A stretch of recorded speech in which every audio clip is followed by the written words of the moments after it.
Hello guys, let's do quick revision of borrowed features. Features of Indian Constitution that borrowed from other countries. So firstly, we have some features that we borrowed from Government of India Act 1935. So these are like federal scheme, Office of Governor, the Judiciary, Public Service Commission, emergency provision and administrative details. So so let's discuss the features that we borrowed from other countries. Firstly we have British constitution ਤੋਂ ਆਪਾਂ ਕੀ ਬੋਰੋ ਕੀਤਾ ਉਹ ਸਭ ਕੁਝ ਲਿਖਿਆ ਹੋਇਆ। Firstly ਆਪਾਂ adopt ਕੀਤਾ ਸੀਗਾ ਨੋਮੀਨਲ ਹੈੱਡ ਹੁੰਦਾ ਹੈ ਪ੍ਰੈਜ਼ੀਡੈਂਟ, ਜੋ ਕਿ ਉੱਥੇ ਕੁਈਨ ਦੇ ਤੌਰ 'ਤੇ ਹੁੰਦਾ, ਸਾਡੇ ਇੱਥੇ ਪ੍ਰੈਜ਼ੀਡੈਂਟ ਦੇ ਤੌਰ 'ਤੇ ਹੁੰਦਾ। ਉਸ ਤੋਂ ਬਾਅਦ ਆ ਗਿਆ ਪਾਰਲੀਮੈਂਟਰੀ ਟਾਈਪ ਆਫ ਗਵਰਨਮੈਂਟ ਹੋਵੇਗੀ, ਰੂਲਸ ਆਫ ਲਾਅ ਹੋਣਗੇ। ਫਿਰ ਉਸ ਤੋਂ ਬਾਅਦ ਪੋਸਟ ਆਫ ਪ੍ਰਾਈਮ ਮਿਨਿਸਟਰ ਹੋਏਗੀ, ਲੈਜਿਸਲੇਟਿਵ ਪ੍ਰੋਸੀਜਰ ਹੋਗਾ, ਸਿੰਗਲ ਸਿਟੀਜ਼ਨਸ਼ਿਪ ਹੋਏਗੀ, ਕੈਬਨਿਟ ਸਿਸਟਮ ਆਫ ਮਨਿਸਟਰਸ ਹੋਏਗਾ, ਪ੍ਰੋਗਰੇਟਿਵ ਰਿਟਸ ਹੋਣਗੀਆਂ ਜੋ ਕਿ ਟੋਟਲ 5 ਰਿਟਸ ਨੇ ਅੰਡਰ ਆਰਟੀਕਲ 32 ਐਂਡ 226। ਅਤੇ ਉਸ ਤੋਂ ਬਾਅਦ ਆ ਗਿਆ ਪਾਰਲੀਮੈਂਟਰੀ ਪ੍ਰਿਵਿਲੇਜਸ।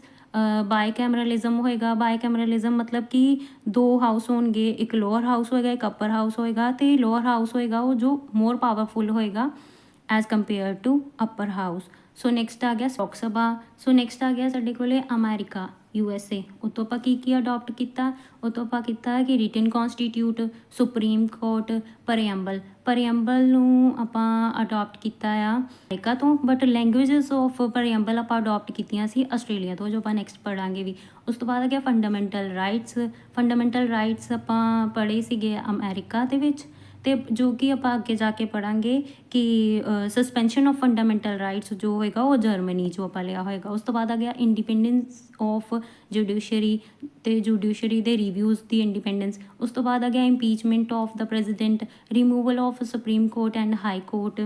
ਅਤੇ ਇੱਕ ਹੋਰ ਆਪਾਂ ਯਾਦ ਰੱਖ ਸਕਦੇ ਹਾਂ ਕਿ ਜੋ ਸਾਡਾ ਵਾਈਸ ਪ੍ਰੈਜ਼ੀਡੈਂਟ ਹੁੰਦਾ ਉਹਨੂੰ ਆਪਾਂ as ex officio chairman of Rajya Sabha ਵੀ ਕਹਿ ਸਕਦੇ ਹਾਂ, ਉਹ ਵੀ ਆਪਾਂ ਅਮਰੀਕਾ ਤੋਂ ਅਡੋਪਟ ਕੀਤਾ। ਉਸ ਤੋਂ ਬਾਅਦ ਆ ਗਿਆ ਆਇਰਲੈਂਡ ਤੋਂ ਇਹ ਬਹੁਤ ਇੰਪੋਰਟੈਂਟ ਹੈ DPSP।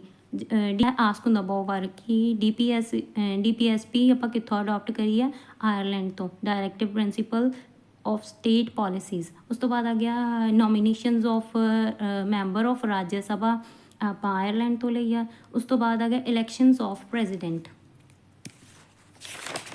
ਸੋ ਨੈਕਸਟ ਹੈ ਕੈਨੇਡਾ ਤੋਂ ਆਪਾਂ ਕੀ ਅਡੋਪਟ ਕਰਿਆ, ਫੈਡਰੇਸ਼ਨ ਵਿਦ ਸਟਰੋਂਗ ਸੈਂਟਰ, ਫਿਰ ਰੈਜ਼ੀਡਿਊਰੀ ਪਾਵਰਸ ਇਨ ਸੈਂਟਰ। ਉਸ ਤੋਂ ਬਾਅਦ advisory jurisdiction of supreme court. ਇਹ ਤਿੰਨੇ ਆਪਾਂ ਕੈਨੇਡਾ ਤੋਂ ਅਡੋਪਟ ਕੀਤੀਆਂ। ਉਸ ਤੋਂ ਬਾਅਦ ਆ ਗਿਆ ਆਸਟ੍ਰੇਲੀਆ ਤੋਂ ਆਪਾਂ ਕੀਤਾ ਹੈ ਲੈਂਗੁਏਜ ਆਫ ਦਾ ਪਰੀਐਂਬਲ। ਆਪਾਂ ਪਿੱਛੇ ਪੜ੍ਹਿਆ ਸੀਗਾ ਕਿ ਆਪਾਂ ਪਰੀਐਂਬਲ ਕਿੱਥੋਂ ਅਡੋਪਟ ਕਰਿਆ, ਅਮਰੀਕਾ ਤੋਂ, ਪਰ ਲੈਂਗੁਏਜ ਆਫ ਪਰੀਐਂਬਲ ਆਪਾਂ ਆਸਟ੍ਰੇਲੀਆ ਤੋਂ ਅਡੋਪਟ ਕਰੀ ਹੈ। ਉਸ ਤੋਂ ਬਾਅਦ ਮੋਸਟ ਇੰਪੋਰਟੈਂਟ ਕੌਨਕਰੈਂਟ ਲਿਸਟ, ਇਹ ਵੀ ਆਪਾਂ ਆਸਟ੍ਰੇਲੀਆ ਤੋਂ ਅਡੋਪਟ ਕਰੀ ਹੈ। ਉਸ ਤੋਂ ਬਾਅਦ ਆ ਗਿਆ ਕਮਰਸ ਐਂਡ ਇੰਟਰਕੋਰਸਸ ਲਾਈਕ ਮਤਲਬ ਟਰੇਡ ਐਂਡ ਕਮਰਸ ਰਿਲੇਟਡ, ਉਹ ਵੀ ਆਪਾਂ ਆਸਟ੍ਰੇਲੀਆ ਤੋਂ ਅਡੋਪਟ ਕਰੀ ਹੈ। ਉਸ ਤੋਂ ਬਾਅਦ ਤੋਂ ਆਪਾਂ ਅਡੋਪਟ ਕੀਤਾ ਸੀਗਾ suspension of fundamental rights during emergency. ਅਤੇ ਆਪਾਂ ਪਿੱਛੇ ਪੜ੍ਹਿਆ ਫੰਡਾਮੈਂਟਲ ਰਾਈਟਸ ਆਪਾਂ ਅਡੋਪਟ ਕੀਤੇ ਆ ਅਮਰੀਕਾ ਤੋਂ, ਅਤੇ suspension of fundamental rights during emergency ਆਪਾਂ ਅਡੋਪਟ ਕੀਤੇ ਆ ਜਰਮਨੀ ਦੇ ਕੌਂਸਟੀਟਿਊਟ ਤੋਂ। ਅਤੇ ਆਪਾਂ ਇਹਨੂੰ ਐਵੇਂ ਵੀ ਰਿਲੇਟ ਕਰ ਸਕਦੇ ਹਾਂ ਕਿ ਜਰਮਨੀ ਦੀ ਇੱਕ ਫੇਮਸ ਪਰਸਨੈਲਿਟੀ ਸੀ ਜਿਹਨੂੰ ਕਹਿੰਦੇ ਆ ਹਿਟਲਰ ਨੇ, ਐਵੇਂ ਰਿਲੇਟ ਕਰ ਸਕਦੇ ਹਾਂ ਕਿ ਹਿਟਲਰ ਨੇ ਸਾਰੇ ਉੱਥੋਂ ਦੇ ਲੋਕਾਂ ਦੀ ਫੰਡਾਮੈਂਟਲ ਰਾਈਟ ਨੂੰ ਸਸਪੈਂਡ ਕਰਕੇ ਰੱਖ ਦਿੱਤਾ। ਸੋ ਆਪਾਂ ਇਹਨੂੰ ਵੀ ਯਾਦ ਕਰ ਸਕਦੇ ਹਾਂ ਕਿ Germany suspension of fundamental rights during emergency, ਅਤੇ ਫੰਡਾਮੈਂਟਲ ਰਾਈਟਸ ਆ ਸਾਡੇ ਕੋਲ ਅਮਰੀਕਾ। ਸੋ ਨੈਕਸਟ ਆ USSR ਜਿਹਨੂੰ ਆਪਾਂ ਕਹਿੰਦੇ ਆ ਰਸ਼ੀਅਨ ਕੌਂਸਟੀਟਿਊਟ ਤੋਂ ਆਪਾਂ ਕੀ ਅਡੋਪਟ ਕੀਤਾ ਆ, fundamental duties and ideal of justice, planning commission ਮਤਲਬ ਜਿਹੜੇ 5 ਈਅਰ ਪਲਾਨ ਸੀਗੇ ਜਿਨ੍ਹਾਂ ਨੂੰ ਹੁਣ ਆਪਾਂ ਨੀਤੀ ਆਯੋਗ ਦੇ ਨਾਮ ਦੇ ਨਾਲ ਜਾਣਦੇ ਹਾਂ। ਅਤੇ ਇਹਨਾਂ ਨੀਤੀ ਆਯੋਗ ਦੀ ਫੁੱਲ ਫੋਰਮ ਵੀ ਯਾਦ ਰੱਖ ਸਕਦੇ ਹਾਂ, national institute for transforming India. So next ਹੈ ਸਾਡੇ ਕੋਲ ਫਰਾਂਸ ਦੇ ਕੌਂਸਟੀਟਿਊਟ ਤੋਂ ਆਪਾਂ ਕੀ ਅਡੋਪਟ ਕੀਤਾ, concept of republic and the ideal of liberty, equality and fraternity in the preamble.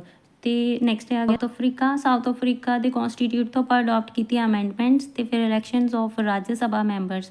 ਇਹਨੂੰ ਆਪਾਂ ਮਹਾਤਮਾ ਗਾਂਧੀ ਨਾਲ ਰਿਲੇਟ ਕਰਕੇ ਰਿਮੈਂਬਰ ਕਰ ਸਕਦੇ ਹਾਂ, ਕਿਉਂਕਿ ਸਭ ਤੋਂ ਪਹਿਲੇ ਸਾਊਥ ਅਫਰੀਕਾ ਗਏ ਸੀ ਤਾਂ ਆਪਾਂ ਐਵੇਂ ਰਿਲੇਟ ਕਰ ਸਕਦੇ ਹਾਂ ਕਿ ਉੱਥੇ ਹੀ ਜਾ ਕੇ ਅਮੈਂਡਮੈਂਟ ਆਈ ਸੀ, ਫਿਰ ਉੱਥੇ ਹੀ ਜਾ ਕੇ ਰਾਜ ਸਭਾ ਮੈਂਬਰਸ ਦੇ ਇਲੈਕਸ਼ਨਸ ਹੋਏ ਸੀਗੇ। ਫਿਰ ਨੈਕਸਟ ਆ ਗਿਆ ਸਾਡੇ ਕੋਲ ਲਾਸਟ ਆ ਜਾਪਾਨ ਦੇ ਕਨਸਟੀਟਿਊਟ ਤੋਂ ਆਪਾਂ ਕੀ ਅਡਾਪਟ ਕੀਤਾ, ਇੱਕੋ ਚੀਜ਼, that is procedure established by law, ਜੋ ਕਿ ਰਿਲੇਟਡ ਹੁੰਦਾ ਲਾਈਫ ਰਿਲੇਟਡ, ਜੋ ਕਿ ਮੈਨਸ਼ਨਡ ਆ ਆਰਟੀਕਲ 21 ਦੇ ਵਿੱਚ। ਇਹਨੂੰ ਆਪਾਂ ਐਵੇਂ ਰਿਲੇਟ ਕਰ ਸਕਦੇ ਹਾਂ, ਜਾਪਾਨ ਲਿਖੇ ਦਾ ਨਾ ਪੀ ਡਰੋਪ ਕਰ ਦਿਓ, ਜਾਨ ਦੈਟ ਇਜ਼ ਲਾਈਫ, ਅਤੇ procedure establish by law relate ਕਰਦਾ ਆ ਲਾਈਫ ਨਾਲ, ਅਤੇ ਅੱਜ ਆਪਾਂ ਜਾਪਾਨ ਤੋਂ ਅਡੋਪਟ ਕੀਤਾ। So that is it for today. Thank you so much.